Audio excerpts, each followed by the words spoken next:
Before we get started, I want to apologize for the coffee not being ready. It is going to be ready. I mean, we have 1 million cups without coffee. So, don't feel shy about, quietly going to get some coffee. It'll just be about 10 minutes. I'm sorry. No, I'll carry it back there. So, yeah. Thank you again, I'm sorry. Do you have any volunteers to run to Foxtail around the corner and bring coffee back?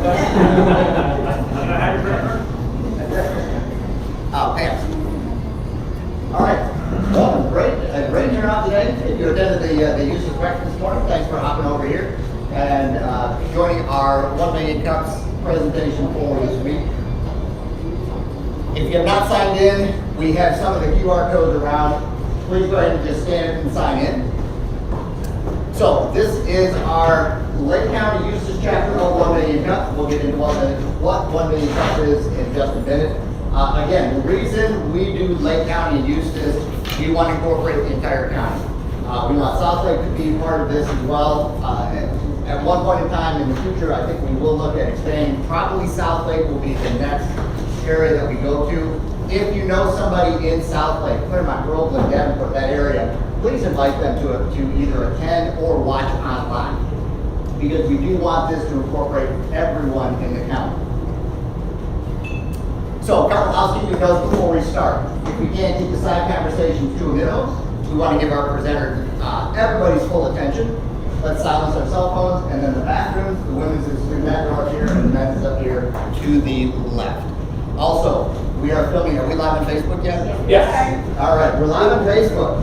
Encourage your friends, your business partners to watch on Facebook if they cannot attend. We will take questions. Delaney is monitoring our Facebook for questions, responses, and feedback to our presenters. The hope is that we get people on Facebook, go, this is really cool. I want to be there in person. They start coming in person, and we pack the house even more. But if they cannot make it, encourage them. Take an hour to watch everybody, the presenters on Facebook, and we always welcome any feedback, any and all feedback that they want to give to us. So we want to thank our hosts, George and Pam, for the Mega Workplace. This is where we host this every week, every Wednesday. It started at 8:30. Today we got a little bit late start because we wanted to get everybody from the chamber time to come over. But let's thank Pam and George for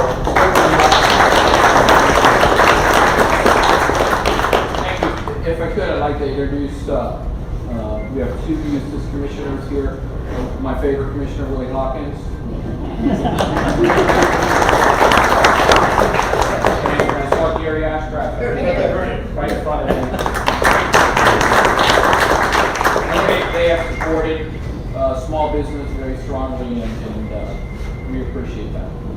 favorite 1A, 1 and 1 acre. Are your favorite commissioners? 1 and 1A? 1 and 1A. Yeah. We'll talk about it. Never mind. So what we do have coffee.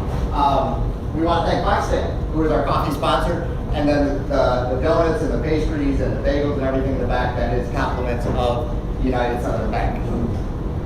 So what is 1 million cups? Who is a first timer? I know I see a lot of new faces today. All right, so we thank you guys for coming. Tell your friends and business partners as well. So 1 million cups is about presentations. It is not about pitches. It is not about, hey, I need funding to get my business up and going. It's presentations and not pitches. It's connections. It's not networking. We don't come here to try to, kind of start getting business from each other. It is a business-to-business support program where everybody sitting in the audience today is here to help our presenters solve a problem that they have or a concern that they have with their business or just something they need help with that they can't figure out. So the connections will lead to business. We want business connections and business to grow organically. So we want this a place to come where you can feel comfortable and not feel like somebody's going to be stalking you for your business. There's plenty of other opportunities for that and other great programs, but this is about business to business and business supporting businesses. So after each presenter, we have a guest card picker today. Sadie's going to help me with the swag giveaway. So after each presenter, she's going to come up, she's going to grab a card. If you have not put your card in one of the buckets in the back, please do so. We've got a few things we just want to appreciate you for coming in today, and a couple of winners are going to take something home with them. All right, so do you want to present? What makes a good presenter? So really we've got three criteria, and I think last week and I believe even this week, we have concepts. If you have a business concept that you want to get feedback, does this make sense? Is this a good idea? Where do I go next with it? This is where you want to be at. If you're a business, 1 to 5 years, and we like to kind of use the thought, what keeps you up at night with your business? We want you up here presenting because everybody in attendance is going to help try to give you solutions for what keeps you up at night to make your business more successful. And then established business. We're going to have Pete present in a couple of weeks. Pete is an established business that he is starting a new chapter of that business. And again, we want to help him with any questions and thoughts he has. How do I branch out into a separate part of my business as in being already an established, successful business owner? One other thing that we like to do for our presenters is we like to recognize them and thank them for taking the time to present. I will tell you, talking with past presenters, this is not easy to do. One, you're up here, you're talking about an area that you're a little vulnerable. You have a situation with your business, again, it's keeping you up at night. You're gonna open up to 45, 50 people today to say, hey, this is an area I need some help with. So we want to thank them, and at the beginning, if you saw, we're going to do a rolling slideshow with all of the presenters and their information, just to thank them and give them a little extra recognition. And then the back is a card holder that we're going to reserve just for our presenters as well. Again, a little extra, recognition for taking time and to come up here and do this.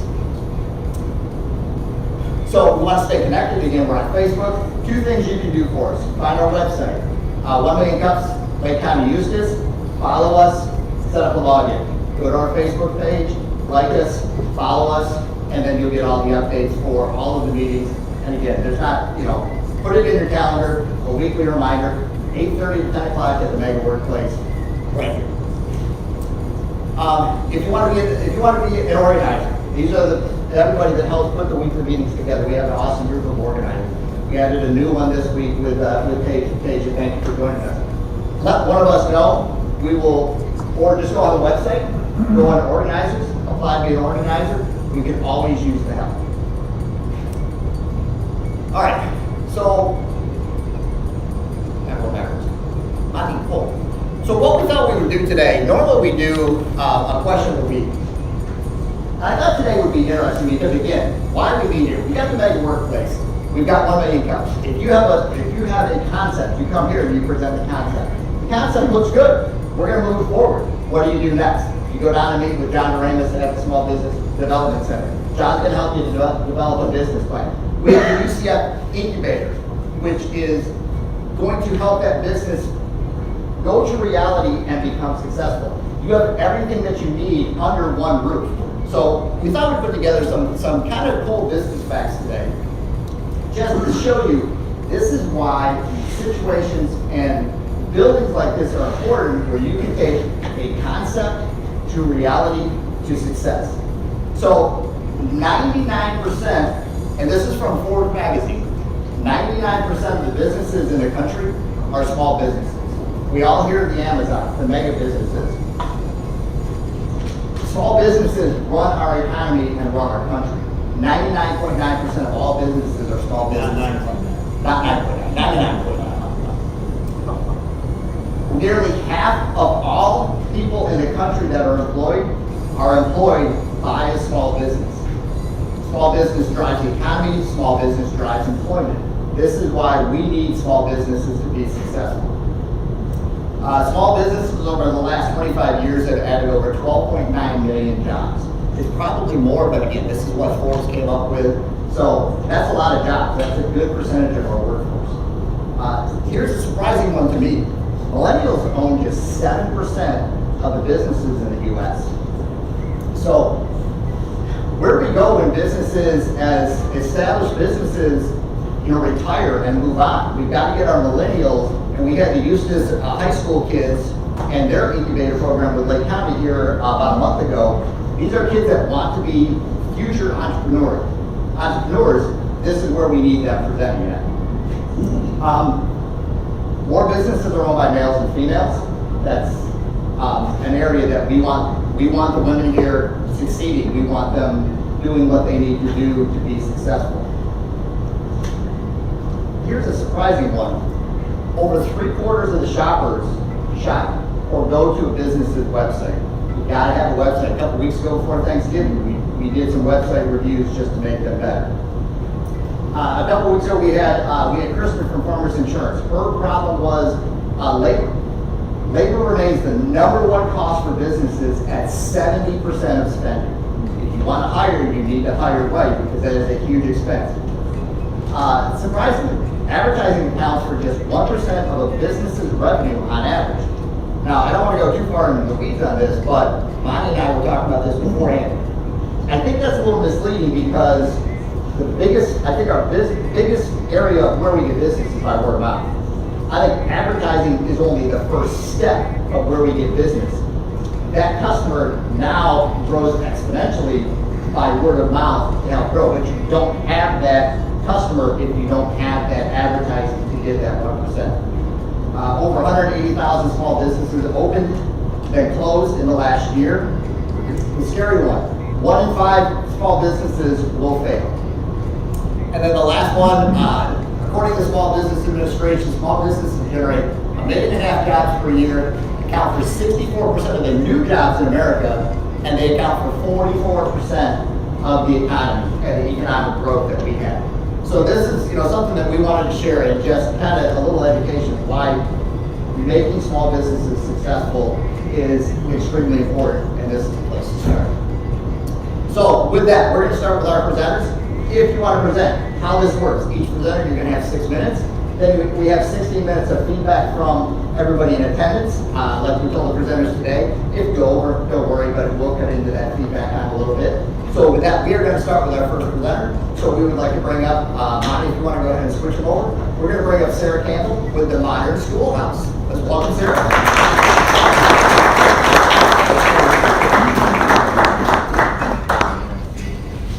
Oh, and I did forget one thing before about that's getting going. If somebody dropped the keys downstairs, we have them up here. Otherwise, we'll be auctioning that vehicle off. Really nice car. Hello everyone, I'm Sarah Campbell and I'm with Modern Schoolhouse. We are a small micro school located right here on Rose Street in downtown Eustis. And with me I have my co-founder, Fawn Stam, and Mikey Alford, who directs our primary program and has been with us from the beginning as well. Because we're teachers, we have to let you know what to expect in this presentation. So we're going to start with who we are and our backstory, and then guide you through our partnerships and our situation and our exciting plans for the future, and then get to the part we really want, which is the discussion. So what are we? We are a micro school, meaning that our model is designed to stay small, and we are the one-room schoolhouse reimagined. I come from a long line of educators. My dad's a retired principal from the area. My great uncle taught him in a one-room schoolhouse in Kentucky, and between the three of us here, we have over 50 years of experience teaching here in Lake County. So we have pre-K through 8th grade together in 3 mixed age classrooms that we call pods. Our nickname around town is the Mod Pod. When we're lining up, we hear us yelling Mod Pod. So all of our classrooms are called pods.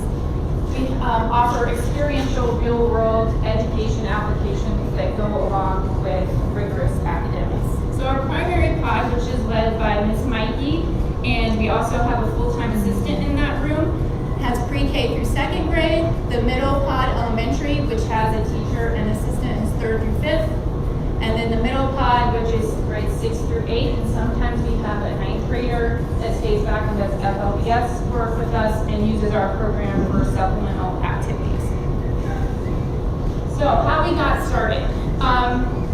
We all worked together at another school in the area, worked together for quite some time, and we had a dream of, we all have that dream, right? But that if we could start our own business or our own school, this is how we would do it, and this is what we would change, and this is what we would keep. And so that is what we did.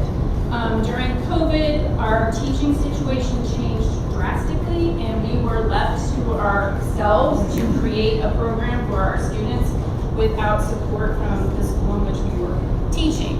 And we realized that our own children that were at the school were not getting what we were putting into our classrooms.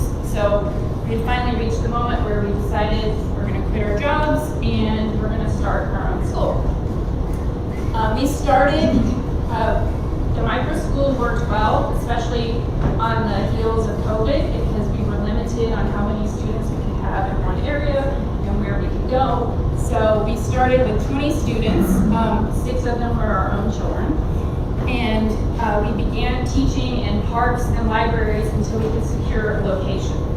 We would text chain parents, this is our meeting locations this week. We would go to parks and work in the morning, and in the afternoons work in the library. We finally got a small unit down by Fair and Park by the commissary kitchen. Once that was renovated, we moved into that unit, and we had pre-K through 9th grade all in one room.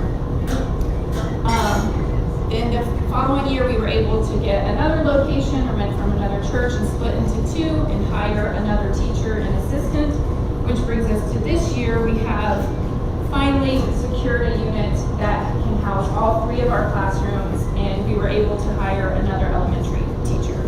So we now have 56 students. We've grown pretty quickly with staff and with children, and we have a wait list for our program. We think our success is because of our partnerships in the community. We are a community school. We are all about the children being an active part of their community. So we have been with Lake County Parks and Trails, businesses throughout downtown, including Ace Hardware. City Hall has had us over many times, so thank you. Misty, that owns Pure Cycle here on Grove Street, she teaches biking for our students. We presented for the 9/11 ceremony with the Lake County Sheriff's Department, and many other community partnerships. Go through all of those. Edward Jones does financial literacy with our students. So our current situation. We have 6 full-time employees. We contract individually for things like PE, like we use Steve Story for tennis for 8 weeks. We use the sailing club for 8 weeks. And then we have 57 students enrolled. 95% of those students receive funding from the Florida Family Empower Scholarships. So we are reaching families that financially private school is not an option for them, and that's very important to us. We are currently, the school is an LLC S-Corp, and our parent-teacher organization is a 501c3, for which we receive donations and use to fund student activities. This is a breakdown of our tuition and fees.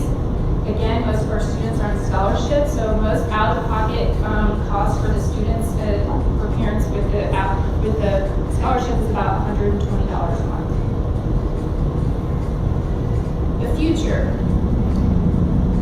We want to increase our revenue and stay viable, but we don't want to price out our community. It is very expensive to provide the experiences and the staffing for our students. So we're trying to be creative on other ways that we can get revenue that doesn't include passing that cost to our families. We just secured a van through a grant.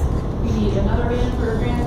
We are trying to up our benefits for our employees. We're getting more and more closer towards health plans for everyone. And we're looking at maybe starting an entrepreneurial high school in the farm middle school program down the line. We've had a lot of interest for us starting a high school program. None of our parents want to leave, but we're trying to make sure that we can create something that would be a quality program with the resources that we have. And compensation for teachers that reflects our value. We have master's degrees. We are highly trained teachers that are constantly working on their craft. We expect to be paid more than $45,000 a year. And these are our ideas. Maybe consulting, offering online courses, and summer camps and student travel programs. So we have taken students on trips throughout the country in the past 10 years. So our question to you are, how can we build revenue without increasing our tuition? What are some ideas that we could be exploring to increase revenue for our business without raising the price for our families? I'm assuming you know about the sunshine. That's most of the scholarships. The sunshine. The Florida tax credit. Yeah, that falls under The tax credit or the actual DeSantis passed a new law recently where you can have scholarship money for that. Is that Yeah, it all falls under that umbrella. Okay, one thing before we get started, if you can, state your name, so that way if you say something that Sarah's like, ooh, that's a great one, I want to talk to him, she can remember. So just before, just like, Haley Smith, and your response. Haley Smith. I know a lot of the local area private schools do like little banquet fundraisers and little galas. I mean, it doesn't have to be anything elaborate, and it kind of follows more teaching model, but where community members can get involved. Yeah. Let me give you a rundown of what we've done so far for fundraising. Like we've done ghost tours where we've created tourism and walking tours around town. We've done dinners, spaghetti dinners. We do parking for all the art festivals that take place in Mount Dora. We have a family that owns a business down there. And that is our biggest money maker for fundraising activities, and then writing grants. But again, outside of that, what else have we done for fundraising? So pumpkin bread. I mean, if you think babysitting nights, anything, and we want the children involved, especially our middle school program. They have a whole class that's called microeconomy, where they're looking, they have the budget for their trip every year. They fundraise throughout the year. They do the banking, all that stuff. But even with the banquets and all of that, like we're still finding the cost keeps falling on the families, because it's the families that attend the events. It's the families that go to the car wash. It's the families that buy the wrapping paper. And they're already like paying enough. And so we're looking for other areas, and we're willing to work. Yes. My daughter's school, it looks like a baseball outfield just on their PD center. They've got banners from every local business that they just have their banner hanging. So they're involved in the community. Every parent that drops off their kids sees all of the local businesses that support the school. I don't know how big your new space is, but it's not a bad idea to get local businesses to print a banner and pay you to hang it up. And you're supporting the local economy, they're supporting you, and it doesn't cost your parents anything. I love that. Yeah, that's a good point, and just, all the kids meet at the location, right? Yes. Because I remember playing baseball, if you go to any baseball field, the outfield fence is filled with signs. And, kind of that point, just maybe a spot to put them, maybe on a website, just when they go to the website, you can do some sponsorships there. Are there opportunities to, it looks like, you said 95% of your folks are qualifying for some type of assistance. Are there ways to increase tuition but make sure that those increases are covered through state and federal programs so you're not passing that along to your customers? Well, the amount awarded by the state never goes up. So and it's never enough to cover all of it. So, I mean, that's where we start applying for grants to supplement some of the things that we do, because right now our tuition is not covering everything that we're providing. We're supplementing with fundraising and grant money. I'm Alan Biles with Sunsolar Power. Sarah, thank you. I just want to bring something up. Comment you made that I applaud all of you for. You said you quit your jobs and started your own school. Yes. Now, as a father of 6 children that homeschooled, and I fostered 5 teenage boys, and I have 20 grandchildren, I can appreciate the commitment you have to educating at a level that supersedes the terrible education that's happening in our public classroom and the disservice that's happening to our nation in what's happening in our classrooms. And I thank you. I just want to publicly applaud you for taking that step. That was a very bold and brave step to step out on faith to do such a thing. And I applaud you. And we'll talk about what I can in the future do. Because I support local. You just wanted to give another option to the community. I'm Wendy Taylor, EPC, I'm incubator. Just out of curiosity, what do the parents do? Because my wheels are kind of turning on fundraising. What do they do? Or do you have metal fabricators? What do the parents do for a living when you take a cross-section of your population? We have a lot of parents that are in the medical field. We do have a couple that are contractors, a couple teachers, engineers, and a lot of stay-at-home mothers, but a lot of medical field.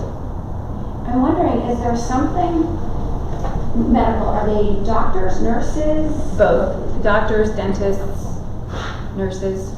So could you do something where the parents people pay to come and they're giving seminars or something on their profession, like health, like an educational, like workshops or something, where the parents are educating whatever on their particular whatever, and you charge a fee for it, and maybe it includes like breakfast or snacks or something. If your parents take their skill set and they can help you with the fundraising. So they like offer a workshop Yeah. for a fundraiser thing. Okay. Yeah, like it's a dentist or something, or even if it's dental hygienist. Talk about dental care. Why is dental care important? It's important as a child, but as an adult, you need to have good teeth. And I'm just sort of thinking, using your own resources within, because you have some experts, it sounds like, in your own parents. Maybe there's something that can be done and figure out, could we charge a fee for that? I'd have to roll on that idea more, but it sounds like you've got some resources within. Okay. Yep. Now, is your school part of the Lake County School Board, or is it separate No, from we're it? separate. We're completely private. Is there like a school board for private schools and charter schools or something like that? Maybe with some of the other private schools, you could create that and just kind of create a think tank of what they do and share ideas? We were thinking about creating one because we have yet to find like a coalition or an association of private schools that we're looking for something like that to collaborate with, and we've yet to find them. We were talking about creating our own like micro school network because they are starting to pop up throughout Orlando and like especially like in larger cities like throughout California and up north.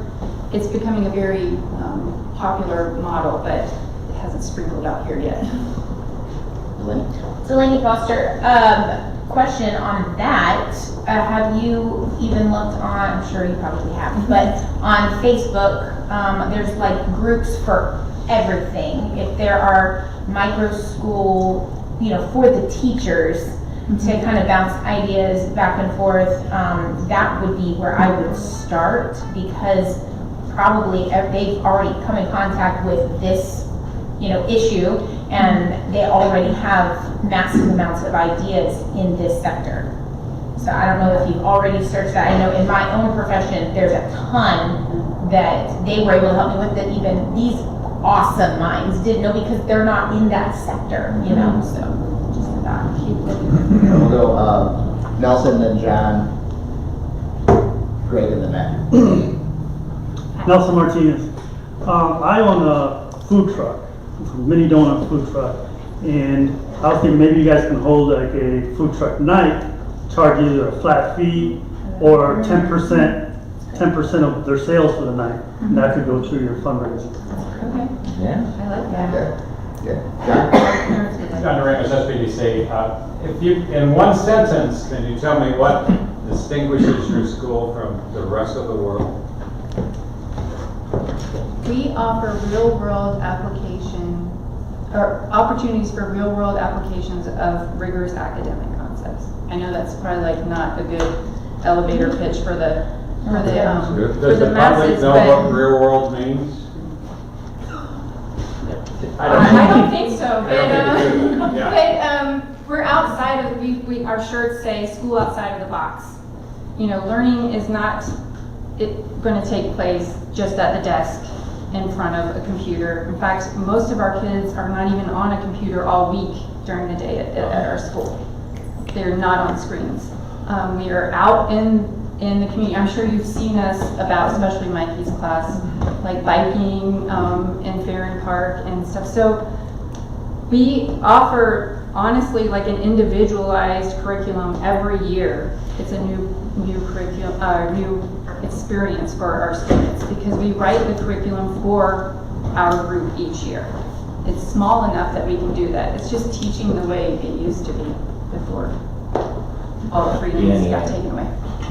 Greg and then Matthew and then here.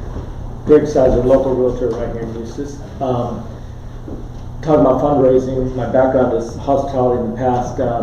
Since you have medical people that are actually have children in the program, they have funds and everything, but then their friends have funds and stuff. So you could potentially hold a holiday event for a fundraising, because every other business does that, and ask them who their friends are. And since you do have medical people, that would be a great way to leverage that. And they do have the funds, and it could be a write-off. Yeah. Yeah, and maybe along those lines, you know, all of your parents are professionals. They're going to be at conferences. They're going to be at different things. Maybe in kind of almost like a reverse sponsorship, where they want to see the school, you know, exceed and be successful. Or maybe they can partner with you to be a sponsor, bring you in as a sponsor, and you get some return on their event that they're putting together. Because they can potentially have a marketing budget that now could be shifted towards your program, and it's still a tax write-off for them. Okay.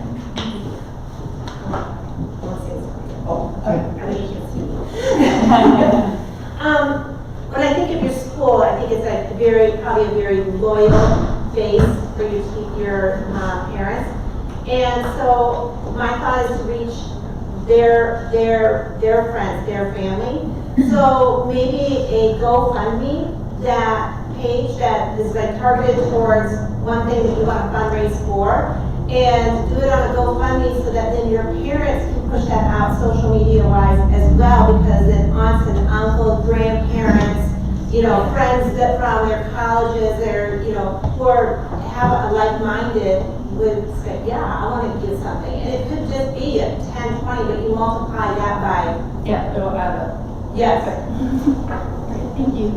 Delaney, I think we have some Facebook responses. We do. Christina Carter said, to grow on a previous comment, I would recommend reaching out to parents to see if they would like to come in as a bring your parent to work day and see if the business that they work for would sponsor their attendance. The children would learn about a new profession and that business would gain exposure.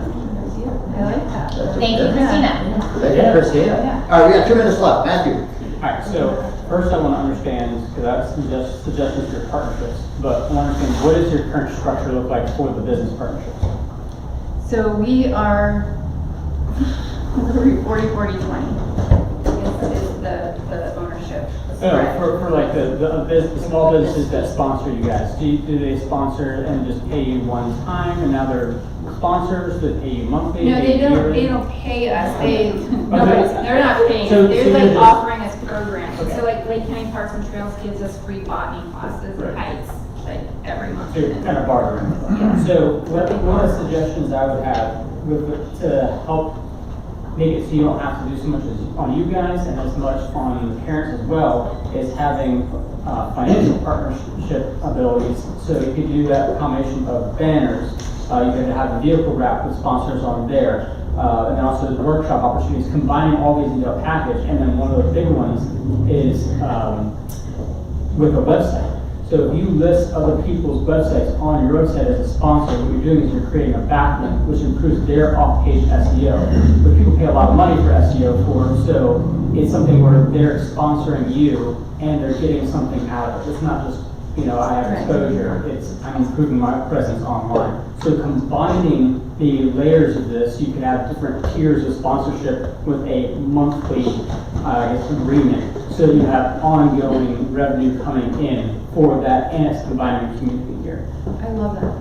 That's good, yeah, that's great. That's great. Larry, do you have something? Well, I just had a quick thought. I mean, like Chick-fil-A and Sunny do these fundraising nights. Have you ever approached them? Yeah, and, what's the other one that does it?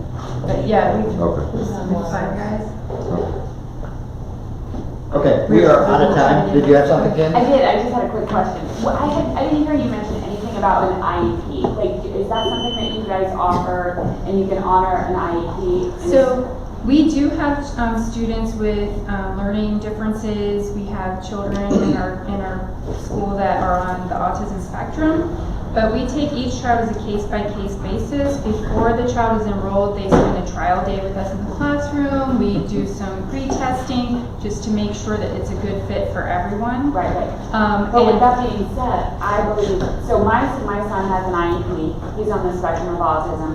And I was told that the government would then give me grant money to place my child with a school like yourself. Yes. So maybe it's more of a little bit reverse.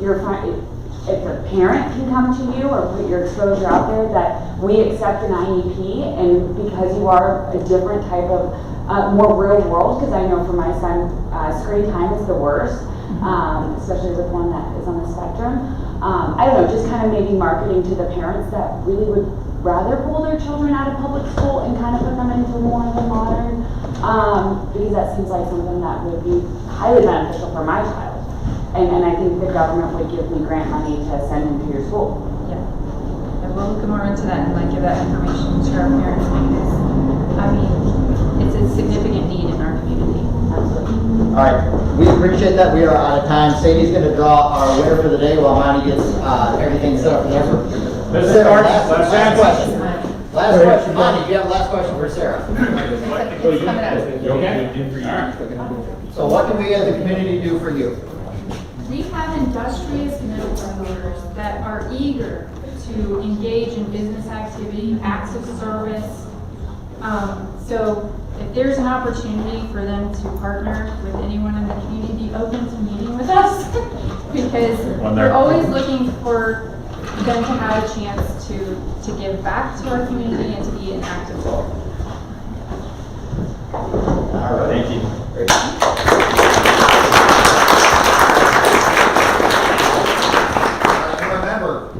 We don't have to be out here anytime, and so you're welcome to stay if you have more questions or thoughts for Sarah. Our winner for the first round station.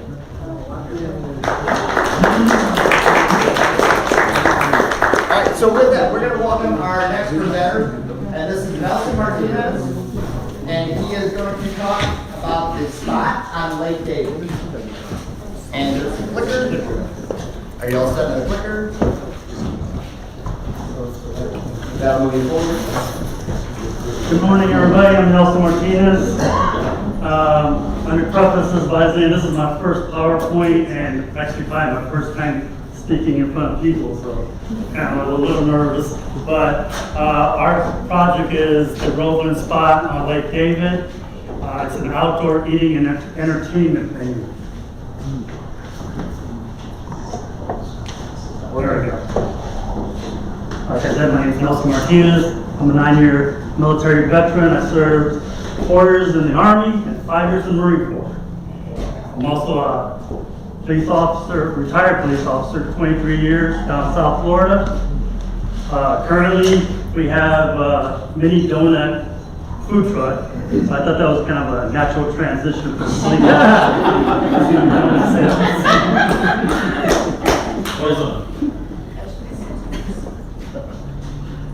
Okay, so the Groveland Spot. We purchased 2 lots in Groveland, right on Lake David. It's basically right downtown. The city's growing leaps and bounds, so we took the leap. We purchased the property. We hired an engineer. An engineer did our site plan. We did an architect. We did our architectural drawings, which I'm passing around. So, because I couldn't figure out how to put them on the PowerPoint. We're gonna have a 900 square foot building, it's small. It's gonna house 2 kitchens and a bar. We're also gonna have a dock to lease out for water sports. Like we'll lease the dock out, and then somebody could put paddle boats, those water boards, kayaks.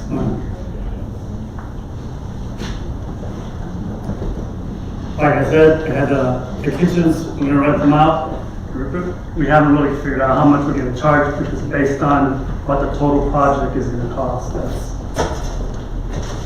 Myself and my wife are going to run the bar.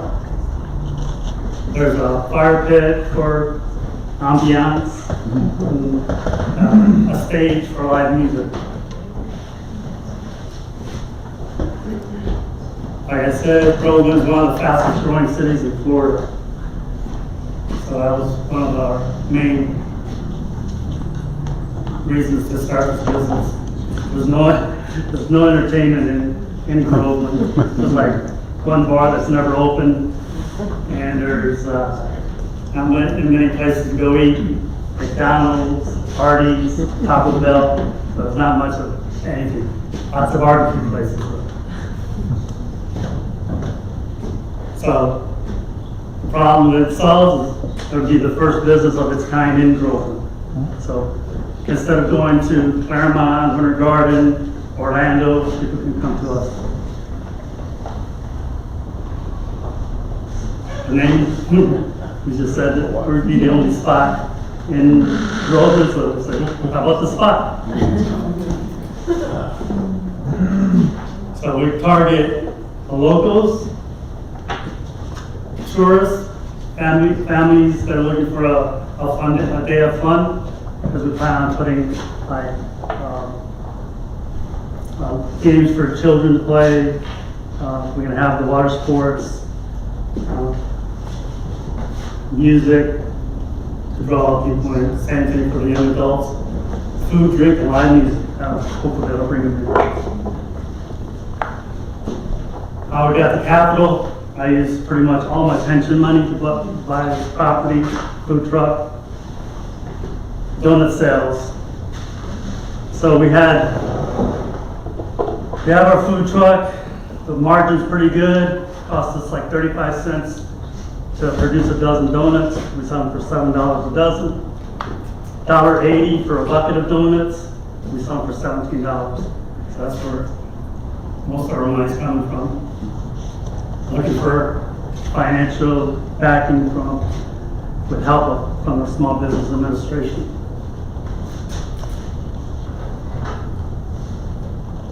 That's how we plan on making our money, the rentals. We plan on having a revolving kitchen, which means that every 2 or 3 months we'll have a different vendor making food. Tap rental, beer and wine sales. Those are projections that I got from help from Mr. Morfino from Lee. So the first year, 79 grand. Second, 227. Third, 245. Fourth year, 267, and the fifth year, 290.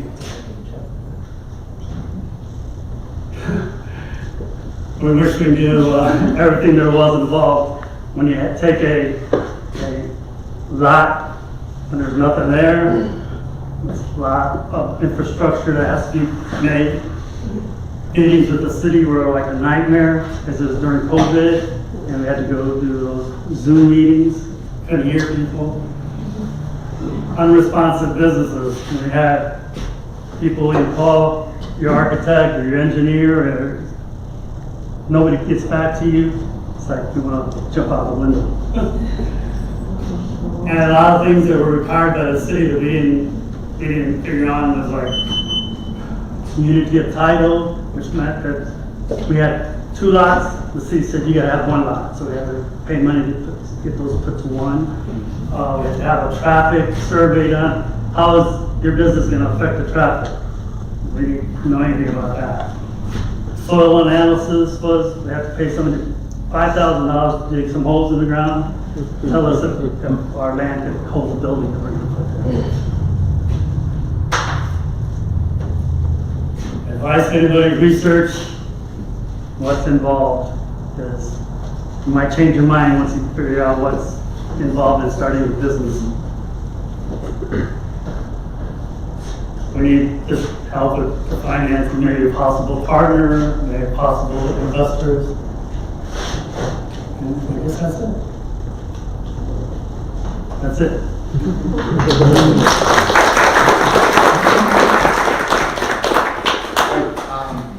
So one thought, have you met with any other business owners that do a similar thing? There's a restaurant in Weirsdale, almost exact same concept. No. Maybe reach out to them and see how they got started, because they have a restaurant, they have a bar, it's right there on the lake. That might be a great idea to find out from them what took place. Matthew, over to time. Matthew Garrett Drive. So I've got kind of two questions here. One, you look at establishing an EIN with a local bank or with a place to get your own business line credit, and you can sometimes with some of them you can actually get a loan through some of that as well to help offset some of that. And the other thing is, how big is the property? Like, can you host events? So like say Mount Dora has all these events during, this is like peak season or like that. But the event you have is, right now it's nice weather, so you can have events outsourced that. But during the summer, you could also have events because you're on the waterfront. So you could really do a lot of event type things to bring traffic in and charge vendors, a fee for a little plot to be able to set an event, and that can help you offset costs for off seasons and stuff like that. So our property is 100 feet deep by 120 feet wide. We have 50 feet of what that we're able to clear right now because there's woods there. So we'll have 50 feet of water frontage so that you can see a good view of the lake. And yeah, we've already talked about like hosting weddings there and stuff like that. The city actually has a boardwalk that they committed to build it all the way to our property. So that would help big Like time. Tavares has like boat races that do, there's fishing tournaments around Lake County all the time, a lot of those types of things. And then there's also cute little things. If Groveland isn't doing a lot of that, or if they have like farmers market, anything like that, you can find stuff year round. We were thinking about hosting like mom, daughter, dad, son type of fishing tournaments and stuff like that. And the lake is big enough that you could water ski on it and use jet skis and whatnot. So that's a plus as well. Okay, we're gonna go Todd, Pam, John, Delaney, Juan, and then we'll work our way to the back. So, Pat. Todd Edley. First, I love the name, the spot. That's great. It reminds me of the new bar here in Eustis, that place. Where'd you go about the spot? That's really good. Right across the street from Lake David is Billy's Meat Market. And awesome place, and I hate driving down there because there's nothing else there. So I would definitely partner with them with some kind of, if you buy something from Billy's, you get 2% or 5% off a beer over here. Some way that you're driving traffic to both of your businesses. Because you're kind of out of the way, there's nothing else around you. And they're kind of out of the way, and they're very popular. It's just small, so I would look at it more for that. I like that conversation about the events and targeting those events. I also think consistent weekly events. The cornhole tournament, a group of guys that go around and do the cornhole. They're always looking for a place to have that. If you have that, it sounds like you have that property. Or there's volleyball leagues, and it's easy to set up a volleyball net that they can be used by everybody. And those volleyball leagues will travel around. And so if you became the spot for some of these leagues, then you're going to create more traffic. Yeah, I did security for the cornhole tournament. That's gonna get serious. John. Have you projected your break-even month? How many months is it going to take you to break even? I haven't figured that. Okay. Talk to John after. So you don't know what your working capital needs are? Okay. We're gonna go to Delaney, then Quan, and then we'll go to the back. Delaney Foster, Junkie Monkey. I'm just curious because I'm not familiar with the area. So Lake David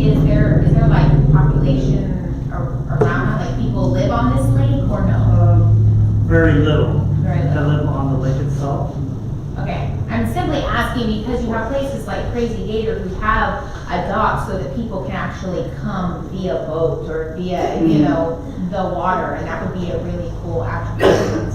That is not a huge I was just thinking, you know, like dock for donuts, you know, I mean. But you know, and it's trying to figure out how to get there, because my wife and I went to dinner at a place in St. Augustine. It was off some dirt road. We thought we were going to be sacrificed, and we pulled up to this. And this was the best food and the coolest restaurant, and this place was huge and packed. And this was in the middle of the week, on a nothing week of the month, and everybody said, this is a place you gotta go to. So it's just a matter of letting people figure out how and where you're at. Right. Oh, Quan, you were next. All right, so I have a whole list of stuff. Quan with Duckman, I do air conditioning, so. Groveland, number one, have you checked demographics? Are you trying to cater to the young kids? Are you trying to cater to middle age? Villages right down the street, Coleman's, you know, like there's a lot of things that you have to worry about for demographics. That's something that I'd look at. What time does the park close? How many it can hold? These are the things that you're gonna have to, I guess, ask questions about. Do you have any websites or social media presence for us to, you know, you can have the best spot in the world, but no one knows about it. No one's gonna go over there. I know I'm just breezing through it. A team, is it just you, the family that's doing this? So you and your wife, so of course you guys probably will cater to a certain demographics as to someone catering to a younger crowd. Do we want picnics on there, you know? The donut spot, I thought that was, you know, from the pictures, I thought that was a great name. The spot is a great name, Todd said it right. But,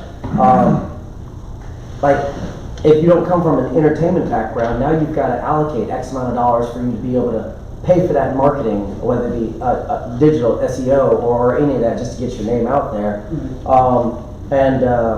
The biggest thing that I saw on there is the first year was $70-something thousand. Like, now were those just projected numbers by you those and are your just wife? projections that I got from the lead gentleman that was helping me. Okay. So it's I believe that number, that's a lot of donuts being sold, or to utilize the land, whatever that may cost. But the jump 3 times from the first to the second year, a lot has to go into that. I come from an entertainment background, and that's a lot of hard work, you know, just being able to be out there. And before you answer all this, are you able to put an actual motorized boat over there to where, like, it's big enough? I know it's not part of the chain of lakes, so you're able to put jet there's skis people that fish on it on a daily basis, and weekends people go out there with their jet skis. And actually, there was where my property is currently used to be a ski school.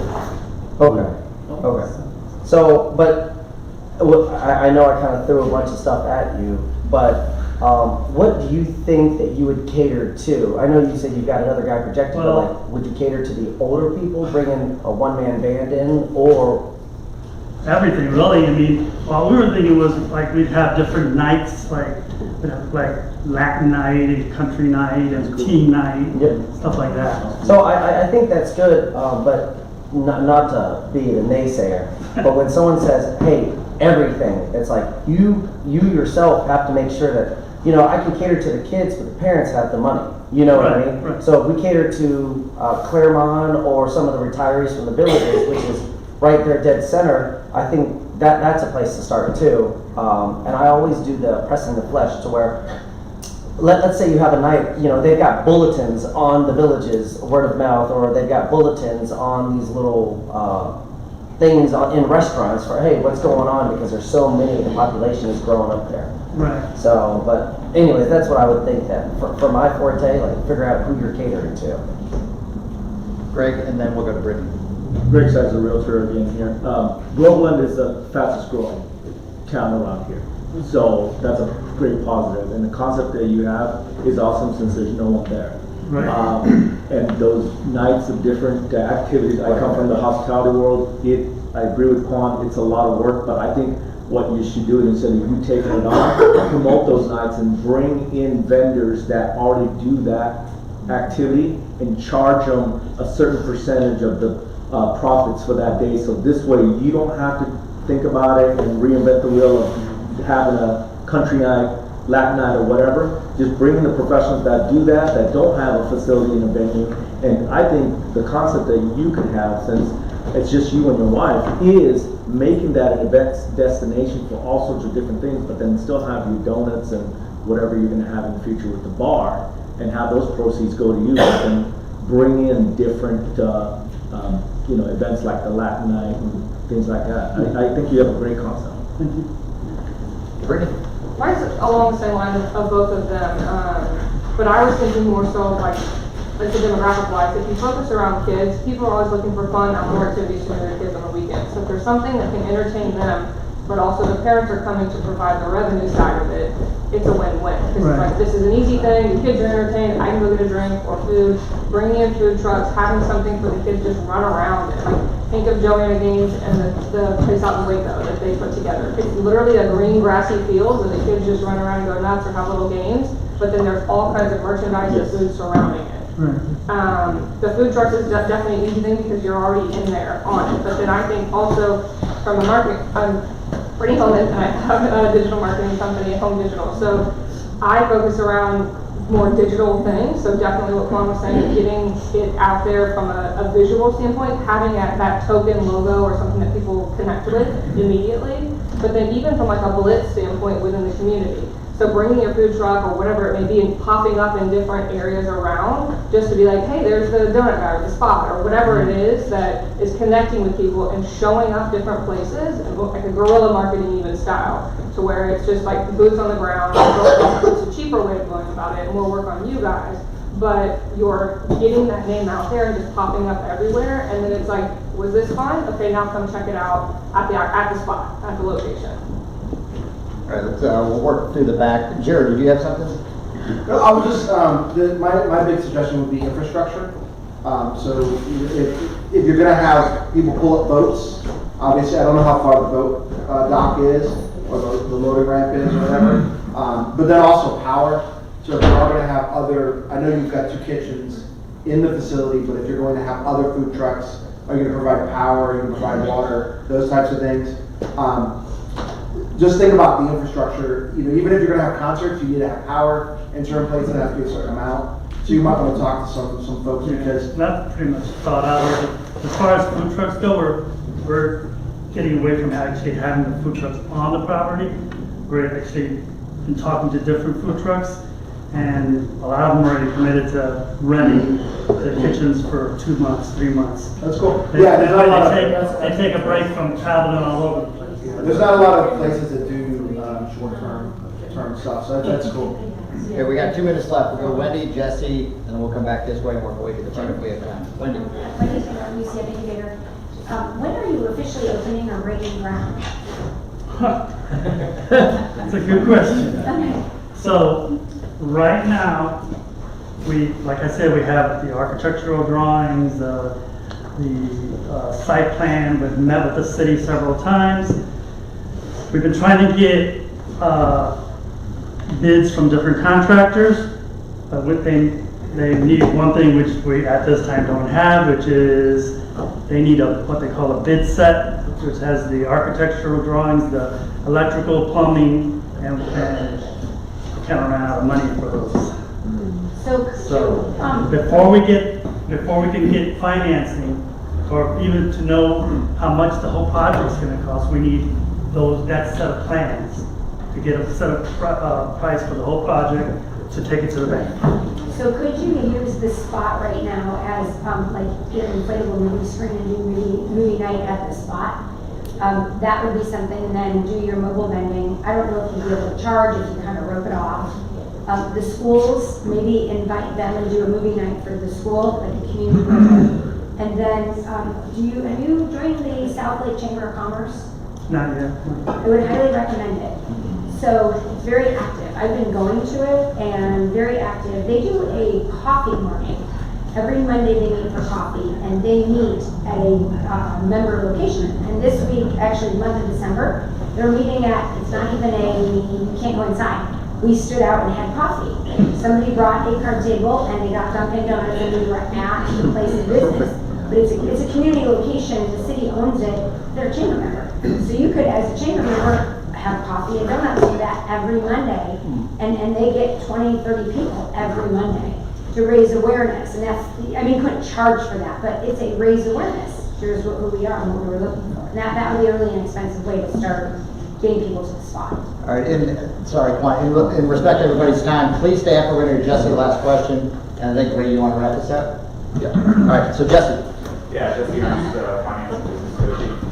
You put up their possible partners, and I was thinking if there's nothing in Groveland and they travel to other places to eat, to be entertained, what are the places, what are the hot places that they go to? Do they go to Crooked Can? Do they go to Eaton Abbey? Do they go to Wolf Branch Brewing? And since you're putting a bar in there and partner with some of the local breweries and carry their stuff, which benefits them, they're going to be like, oh, we also carry at this location. So when you look at partners, look at other locals that your community that's surrounding the spot are driving 20 and 30 and 45 minutes to get to, but you're building that community, you're building that web and that network.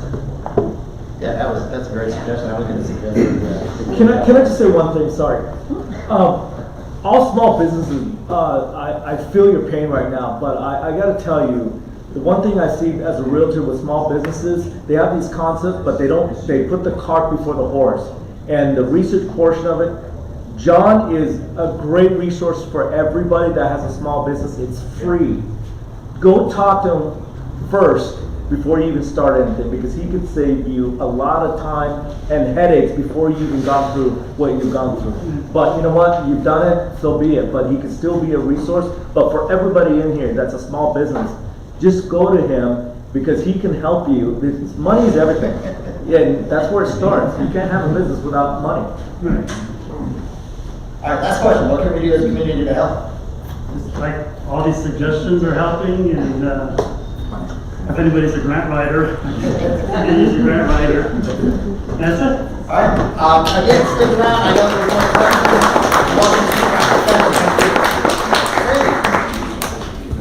And then we'll go to community announcements. Don't leave yet.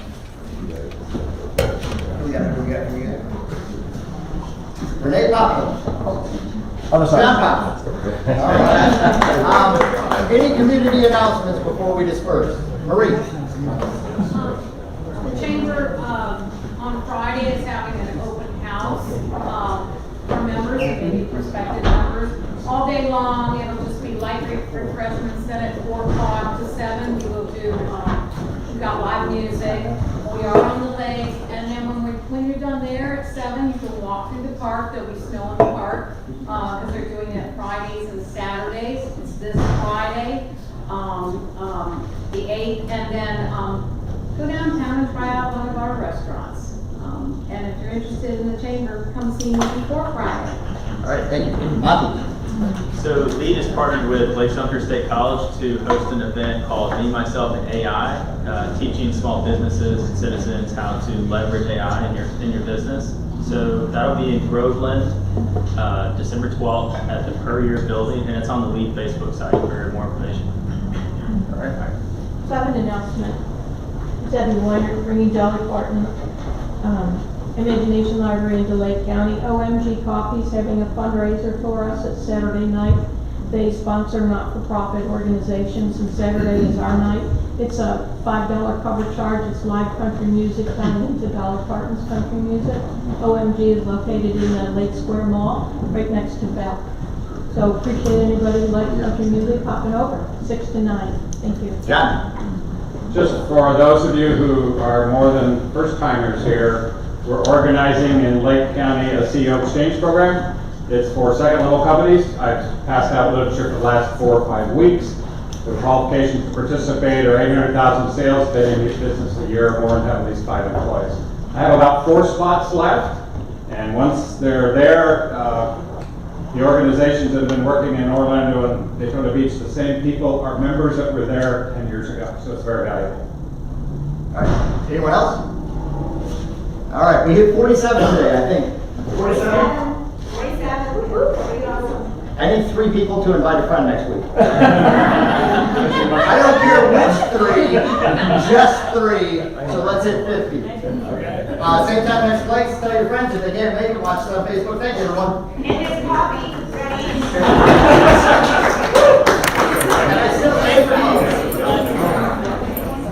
Guys, we can't let's gather in front for a picture. Yeah, picture. Hey! Up on the floor pictures.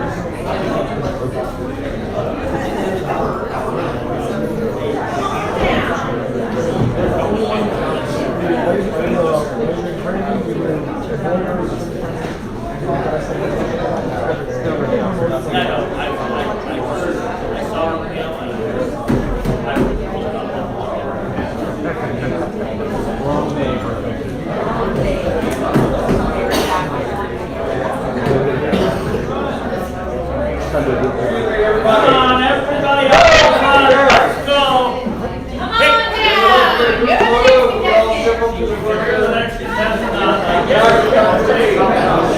Come on, Barry. Don't let him out, Barry. Barry, don't let him out.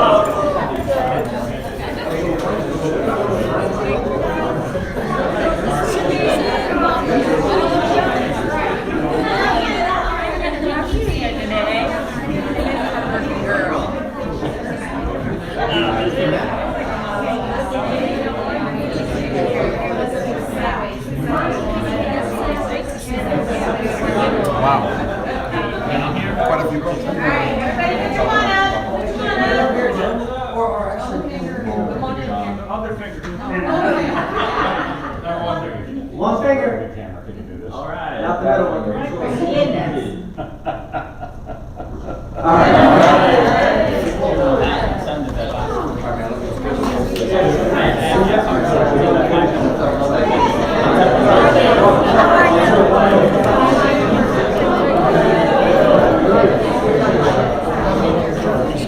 Oh, those are yours?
Yeah.